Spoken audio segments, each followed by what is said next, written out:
Dear students, यह video class 6 subject गणित इकाई 2 का भाग 3 है। इसमें हम बात करेंगे पूर्ण संख्याओं में गुणा के प्रगुण के संबंध में। पिछली वीडियो में आपको बताया गया था पूर्ण संख्याओं में योग और घटाव के प्रगुणों में के बारे में। तो इस वीडियो में गुणा के प्रगुण में सबसे पहला प्रगुण है गुणन का समवरक प्रगुण। समवरक प्रगुण में आपको बता दिया गया है पहले भी कि किसी संख्याओं में कोई भी दो संख्याओं या दो से अधिक संख्याओं में कोई संक्रिया करने पर उत्तर अर्थात हमारा फल गुणनफल है या योगफल है वो पूर्ण संख्या होता है, तो समवरक नियम लागू होता है। तो इस तरह पूर्ण संख्याओं का गुणनफल सदैव पूर्ण संख्या होता है जो कि गुणन संक्रिया का समवरक प्रगुण है। जैसे 2 गुणा 8 बराबर 16, 5 गुणा 7 बराबर 35, 3 गुणा 0 बराबर 0। इस तरह से पूर्ण संख्या जिसका आंसर प्राप्त होता है वो समवरक प्रगुण को लागू करता है। सेकंड है गुणा का क्रम विनिमय प्रगुण। क्रम विनिमय प्रगुण के अनुसार यदि हम दो संख्याओं में उनके क्रम को बदल दें और उनके साथ जो संक्रिया हो रही है योगफल की, गुणनफल की, भागफल की, यदि उनमें आंसर न बदले तो हमारा क्रम विनिमय प्रगुण लागू होता है। तो यहाँ पर ये गुणन में भी लागू होता है। तो पूर्ण संख्याओं के जोड़े में उनके क्रम को बदल देने पर भी गुणनफल समान रहता है, जो गुणन संक्रिया का क्रम विनिमय प्रगुण कहलाता है। जैसे 3 गुणा 5 बराबर 15 होता है, यदि इनके क्रम बदल दें 5 गुणा 3 बराबर, तब भी हमारा आंसर 15 आता है। तो इस तरह से यहाँ पर क्रम बदलने पर हमारे आंसर में अर्थात उत्तर में कोई भी अंतर नहीं आता, तो क्रम विनिमय प्रगुण लागू होता है।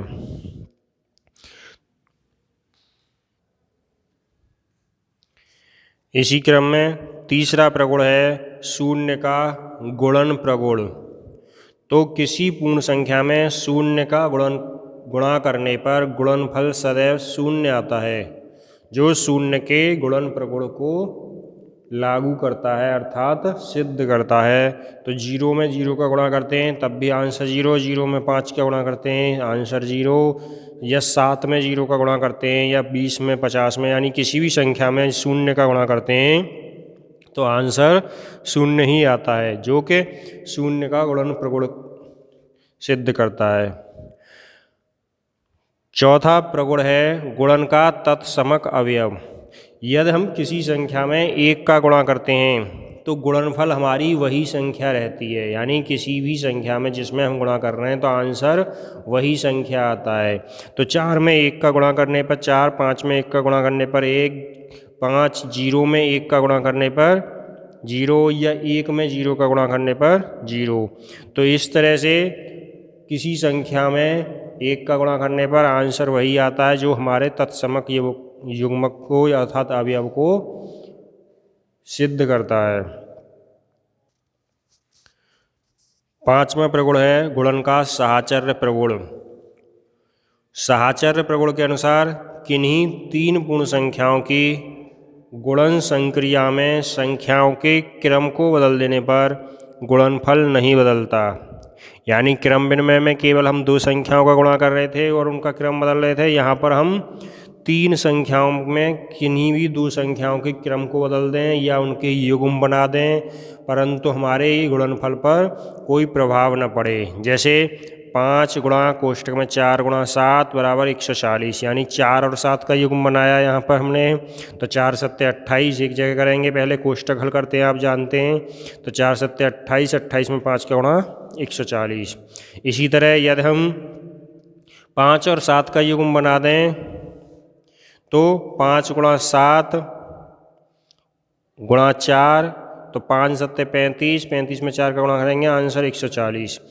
या हम इनके क्रम अर्थात स्थान बदल दें कि पहले 7 गुणा 4 गुणा 5 और 4 और 5 का युग्म बनाते हैं, तो 4 पंजे 20, 20 और 7 का गुणा 20 सत्ते 140। अर्थात हम किसी भी क्रम में इनके युग्म बना लें या क्रम बदल दें, हमारे आंसर पर कोई प्रभाव नहीं पड़ता।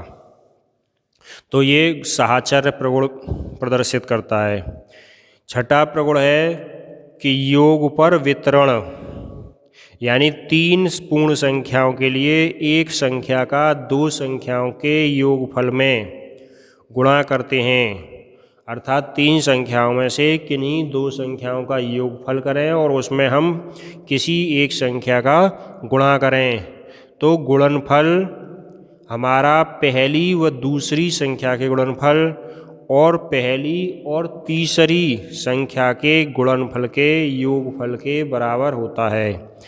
अर्थात सामान्य भाषा में समझें कि हम 3 संख्या लें और 3 संख्या में से किन्हीं 2 संख्याओं का योगफल करें और उसमें एक संख्या का गुणा कर दें, तो आने वाला आंसर, यदि हम ऐसा करते हैं पहली और तीसरी संख्या का गुणा करें और फिर पहली और दूसरी संख्या का गुणा करें और उनके गुणनफल को जोड़ दें, तो दोनों तरफ के आंसर हमारे बराबर होंगे अर्थात समान होंगे। जैसे उदाहरण दिया गया है कि 5 गुणा 6 धन 8, यानी पहली संख्या में दूसरी और तीसरी संख्या का जोड़ अर्थात योगफल और उसमें पहली संख्या का गुणा।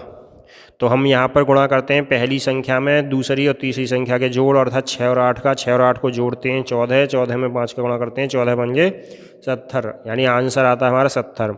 यदि हम इसके जगह दूसरे नियम से करें, यानी पहली और दूसरी संख्या का गुणा कर लें और पहली और तीसरी संख्या का गुणा कर लें, तो पहली और दूसरी संख्या 5 और 6, 5 और 6 का गुणा करते हैं 30